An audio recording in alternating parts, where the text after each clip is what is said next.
네, 오늘 말씀 제목은 계산기를 두들기지 않는 사랑, 이 계산기를 두들기지 않는 사랑이라고 제목을 잡은 것은 다윗과 요나단의 사랑이 그러하였기 때문입니다. 이 계산기를 두들지 않는다라는 말은요, 이해타산을 따지지 않는다라는 거죠. 이 이해타산을 따지지 않는 사랑 어디서 봤습니까? 바로 예수님이 십자가에서 우리를 위하여 죽어 주심으로 보여주신 사랑이 바로 이렇게 이해타산을 따지지 않는, 계산기를 두드리지 않는 사랑이 아니겠습니까? 그래서 오늘 말씀을 통해서 이 계산기를 두들기지 않는 사랑이 무엇인지 같이 나눌 텐데요. 첫 번째로는요, 계산기를 두들기지 않는 사랑의 방향은 항상 구원에 있습니다. 1절부터 3절인데요. 다윗이 라마나요스에서 도망하여 요나단에게 이르되 내가 무엇을 하였으며 내 죄악이 무엇이며 내 아버지 앞에서 내 죄가 무엇이기에 그가 내 생명을 찾느냐. 요나단이 그에게 이르되 결단코 아니라 내가 죽지 아니하리라. 내 아버지께서 크고 작은 일을 내게 알리지 아니하고는 행하지 아니하나니 내 아버지께서 어찌하여 일은 내게 숨기리요. 그렇지 아니하리라. 다윗이 또 맹세하여 이르되 내가 내게 은혜 받은 줄을 내 아버지께서 밝히 알고 스스로 이르기를 요나단이 슬퍼할까 두려운즉 그에게 이것을 알리지 아니하리라 함이니라. 그러나 진실로 여호와의 살아계심을 내 생명을 두고 맹세하노니 나와 죽음 사이는 한 걸음 뿐이니라 라고 말씀해주고 있는데요. 1절에 다윗이 라마나요스에서 도망하여 요나단에게 이르렀다고 합니다. 요나단에게 다윗은 물어보는 거예요. 내 죄악이 무엇이냐, 그리고 사울 앞에서 내 죄가 무엇이기에 이렇게 사울이 나를 죽이려고 하느냐고 요나단에게 묻는 것이에요. 이 다윗의 상황이 얼마나 절박했는지 3절에 보니까요, 자신과 죽음 사이에 걸음이 한 걸음뿐이라고 이렇게 말하고 있죠. 다윗이 지금 요나단에게 따지려고 온 게 아니라 도움을 구하러 온 것이라는 거예요. 여러분, 다윗이 다윗 될 수 있었던 비결이 어디에 있는 줄 아십니까? 요나단입니다. 다윗이 이런 상황에서도 숨 쉴 수 있는 이유는 요나단이 그에게 있었기 때문이라는 거죠. 이렇게 자신의 원통함을 아무런 거리낌 없이 토로할 수 있는, 즉 그의 이야기를 들어줄 수 있는 사람이 있었다라는 거죠. 여러분, 진짜 축복이 뭘까요? 바로 요나단과 같은 사람이 여러분 옆에 있는 것이에요. 중간 역할을 잘해주는 사람이 여러분 옆에 있는 거죠. 그냥 무조건 다윗 편을 들어서 우리 아버지는 죽일 사람이다 이렇게 말하지 않잖아요. 또 반대로 우리 아버지, 내 아버지가 사울이기 때문에 무조건 다윗 네가 잘못했다 이렇게 요나단은 말하지 않는다라는 거예요. 2절에 요나단의 이 대답을 보잖아요. 치우침이 없어요. 아버지 사울이라고 해서 치우치는 게 아니고 다윗이라고 해서 무조건 맞다는 식으로 치우치지 않는다라는 거죠. 근데 여기서 궁금한 게 하나 있어요. 제가 봤을 때는 요나단이요, 다윗의 이 삶의 맥락을, 이 마음을 읽고 있다라는 생각이 들어요. 왜 그러냐면요, 바로 어제 말씀에 다윗은 사무엘이 있는 라마나요스로 갔다가 지금 다시 요나단에게 왔다라는 것은 사울 밑으로 돌아왔다라는 것이거든요. 아니, 사울이 이미 다윗을 3번이나 죽이려고 했지만 다윗은 왜 다시 돌아와서 이런 고민들을 할까요? 그것은 다윗이 사울에 대한 기대감이 있었거든요. 어떤 기대감이 있었냐? 어제 말씀에 보면요, 막 그 사울이 여호와의 영으로 충만해서요, 옷을 벗고 예언한 그 모습을 다윗은 보았을 거란 말이죠. 그러니까 이런 기대가 있는 거예요. 혹시 저 사울이 달라지지 않았을까? 이 기대감이 있어서 지금 분별해 가고 있는 그런 과정이라고 할 수가 있는 거죠.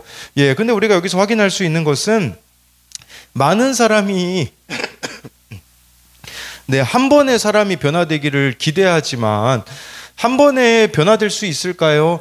어느 영역에서는 한 번에 변화될 수는 있어요. 한 번에 죄가 끊어질 수 있긴 하겠지만 전인격적으로 사람이 변하려면요, 우리가 알아야 되는 것은 매일매일 성령에 사로잡혀야 한다라는 거죠. 그래서 우리가 날마다 말씀 묵상을 하고 기도해야 되는 이유는 이 큐티를요, 영혼을 적시는 이슬비라고 하거든요. 여러분, 소나기라고 하지 않아요. 소나기처럼 우리는 한 방을 원하지만 이슬비는 어떻습니까? 그냥 촉촉히 적시기 때문에 이게 내리는 건지 안 내리는 건지 잘 모르거든요. 근데 이게 나를 변화시킨다라는 거죠. 제가 어느 영상을 봤는데요. 중국에서요, 사람을 고통스럽게 죽이는 거라고 해가지고 봤거든요. 근데 그 영상을 보니까요, 그렇게 잔인해 보이진 않는 거더라고요. 뭐냐면, 여러분, 사람을 고통스럽게 죽이는 방법이 뭐냐면요, 사람을 누워서 고정시킨 다음에요, 이마에 물 한 방울을 계속 떨어뜨리는 거예요. 여러분, 그 물 한 방울이 이게 대수롭지 않나 보이잖아요. 근데요, 이 한 방울이 계속 떨어지니까요, 사람이요, 잠을 못 자요. 그리고 그 한 방울이 계속 맞다 보면요, 너무 고통스럽게 느껴진다고 하더라고요. 제가 이 이야기를 왜 드리냐면, 진정한 변화는 한 방에 있는 게 아니라 매일 한 방울의 은혜를 구하는, 이슬비와 같은 은혜를 구하는 말씀 묵상과 기도에 있다라는 거죠. 말씀 묵상만 하셔서는 안 됩니다. 그럼 우린 바리새인이 돼요. 그것이 진짜 삶의 변화로 이어지기 위해서 깊은 기도로 나아가야 되는 거겠죠. 다윗이 억울함이 있지만 그럼에도 불구하고 계속해서 지금 오늘 말씀을 보면요, 분별해 가는 거예요. 골리앗을 죽일 정도의 담대함과 블레셋 사람과의 전쟁에서 지속적인 승리를 경험하고 있기 때문에요, 사실 다윗에게는요, 사울 왕 죽이는 것은 문제가 아니에요. 그냥 쉽게 너무나 죽일 수 있거든요. 그런데 계속해서 이렇게 요나단에게 물으면서 가는 이유는요, 사울을 두려워해서가 아니라 하나님을 진정으로 두려워하고 있기 때문이라는 것이에요. 하나님을 두려워하기 때문에 사울의 구원을 생각하고 있는 거예요. 여러분, 우리에게도 이런 두려움이 있어야 돼요.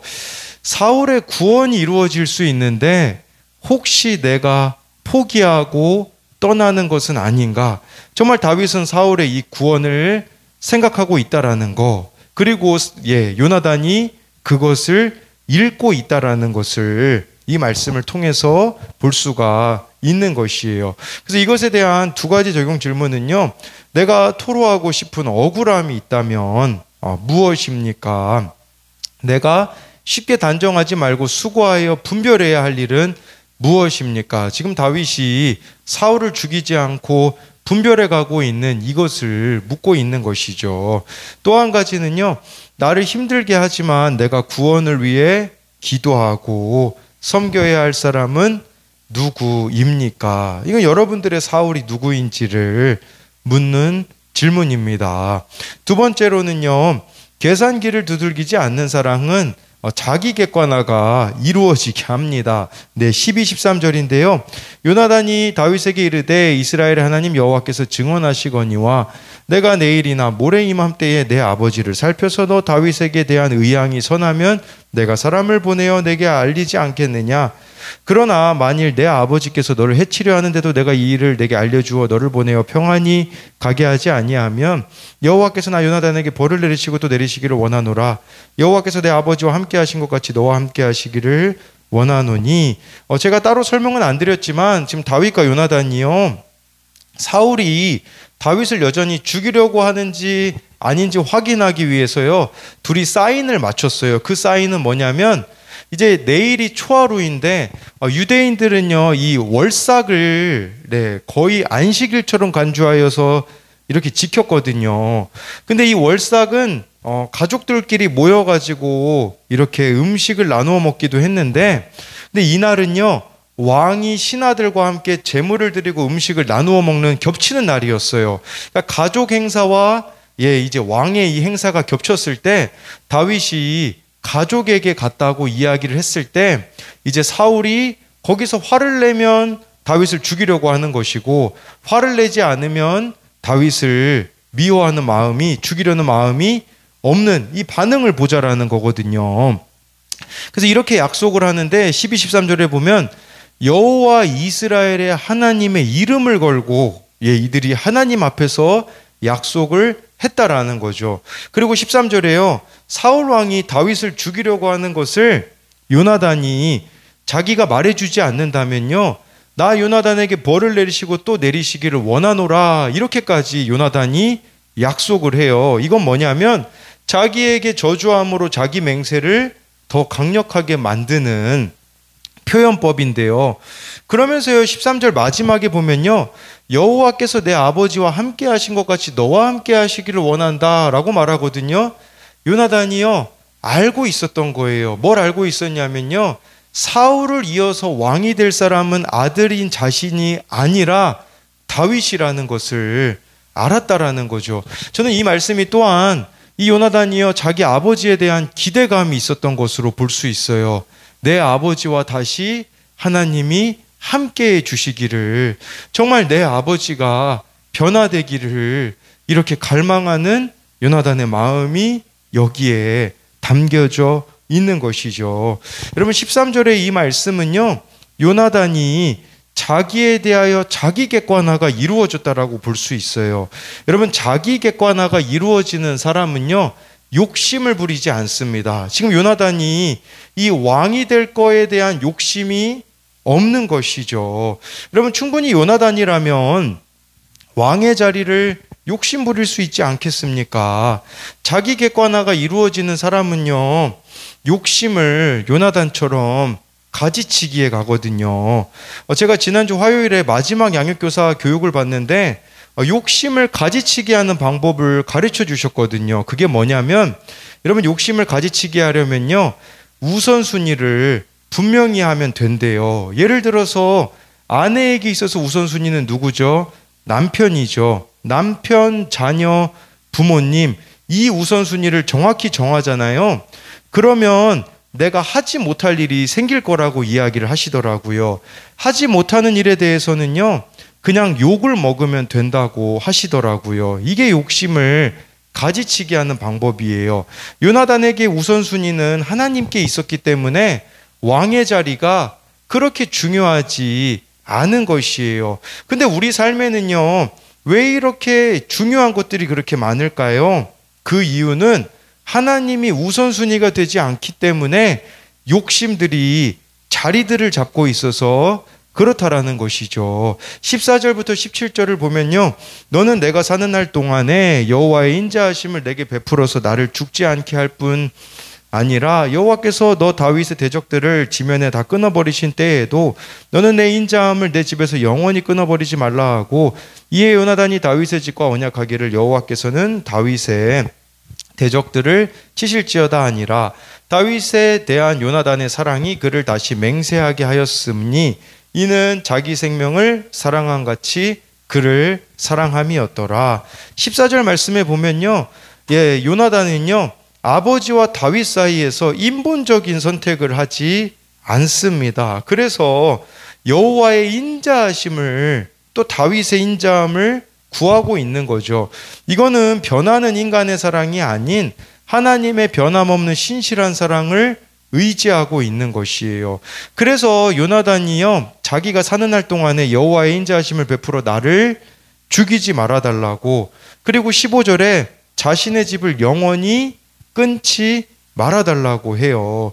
요나단이요 자기에게도 객관화가 이루어졌지만 가족에 대하여서도 객관화가 이루어진 거예요. 사울이 죽고 다윗이 왕이 되면요 당연히 왕자인 요나단과 그의 집안은 정치적으로 볼 때 제거 1순위거든요.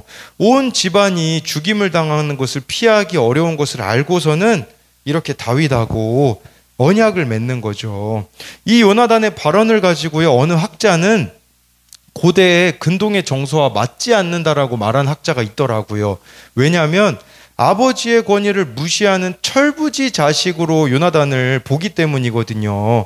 아버지를 버리고 이렇게 친구를 선택한다라는 것은 맞지 않는다라는 생각인데 과연 그럴까요? 아니에요. 요나단은 자신의 아버지 사울에게 권위를 하나님이 위임하심을 알았고요. 하나님의 주권을 요나단은 더 소중하게 여겼다라는 거죠.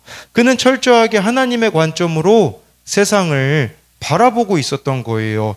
그렇기에 객관적으로 자기를 보고 자기 가족을 바라보고 있는 거죠. 여러분 이렇게 자기에 대하여 객관화, 가족에 대하여 객관화가 이루어지는 사람만이 할 수 있는 게 뭔지 아십니까? 그것은 바로 자기 희생입니다. 요나단이 지금 자기 희생을 보여주고 있는 것이죠. 그렇기 때문에 아버지에게 받을 어떤 위험도 각오하며 17절 말씀처럼 다윗을 사랑했다라는 거죠. 여러분, 다윗에게 요나단이 없으면 어땠을까요? 이러한 약속을 다윗이 요나단과 하지 않았다면 어땠을까요? 다윗은 당장 사울을 제거했을 거예요. 그리고요, 2번이나 사울 왕을 죽일 수 있는 기회가 있었는데 왜 안 죽였을까요? 제가 보기에는 이 약속 때문에 그래요. 요나단과 맺은 이 약속 때문에 그게 바로 다윗을, 사울을 지킬 뿐 아니라 다윗을 지켜 주었을 거라는 거겠죠. 여러분, 저와 여러분들에게는 이처럼 이 요나단이 필요합니다. 이 요나단이 누굽니까? 하나님의 관점에서 잘 해석해 주는 믿음의 공동체라고 할 수 있어요. 아무리 막 한쪽에서 미워하는 마음이 들어도요, 이렇게 다른 한쪽에서 해석을 잘해주기 때문에 살아낼 수가 있는 것이겠죠. 여러분, 하나님 관점에서 해석해 줄 수 있는 요나단이 저와 여러분들이 되어야 합니다. 저라고 365일 성령 충만하겠습니까? 아니에요. 저도 치우칠 수밖에 없거든요.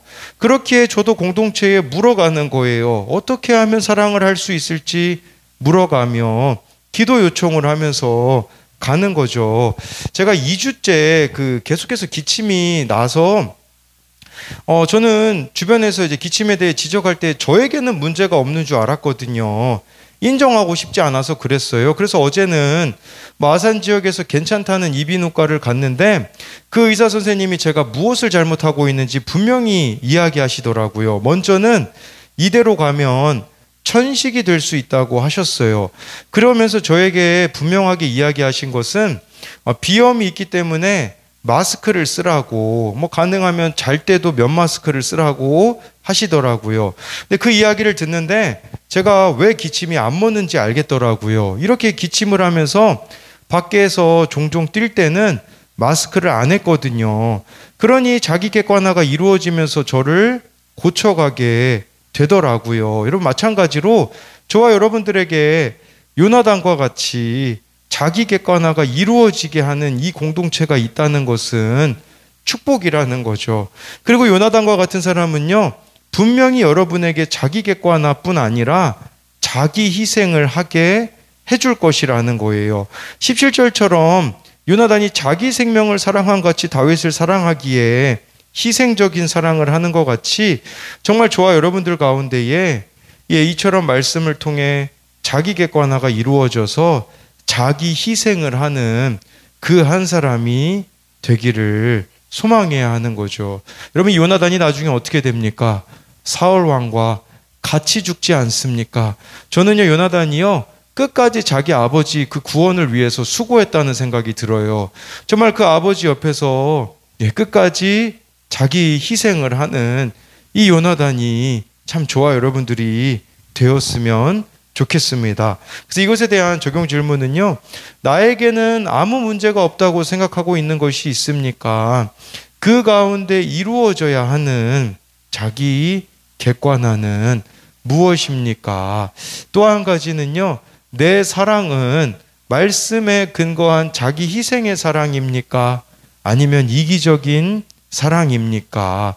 내 생명을 사랑함과 같이 사랑해야 하는 사람은 누구입니까? 이것은 17절에 요나단이 다윗을 그렇게 사랑했듯이 우리 또한 그렇게 누군가를 사랑해야 된다라는 것입니다. 네, 기도하겠습니다. 살아계신 하나님, 다윗이 다윗 될 수 있었던 것은 요나단 때문입니다.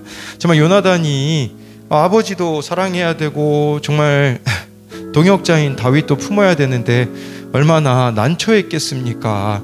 충분히 치우칠 수 있는 상황에 있었지만 요나단은 치우침 없이 정말 아버지를 사랑하고 다윗을 사랑하고 욕심을 끊임없이 가지치기에 갔습니다. 자기가 왕의 아들인데 가만히 있으면 왕이 될 수 있는데 자기가 왕이 되는 것보다 하나님의 뜻이 이루어지는 것을 더 소중히 여겼던 요나단이 있었기 때문에 다윗이 끝까지 사울을 죽이지 않고 갈 수 있지 않았겠습니까? 다윗이 정말 요나단으로 인하여서 자기를 지키게 된 것처럼 하나님, 우리 순복음 아름다운 교회가 요나단과 같은 공동체가 되기 원합니다. 그리하여서 정말 자기 객관화가 이루어지게 하며 자기를 희생함으로써 한 사람이라도 더 구원으로 인도해내는 이 몸부림들이 우리들에게 있기 원합니다. 이것이 나의 노력으로 되어지는 것이 아니라 날마다 성령으로 충만해야 되어지기 때문에 이슬비처럼 촉촉히 내리는 이 말씀 묵상과 깊은 기도 가운데 나아감으로써 하나님 이렇게 생명을 살리는 그 역사가 우리들 가운데에 이루어지게 하여 주실 것을 믿으며 살아계신 예수님 이름으로 기도드립니다. 아멘.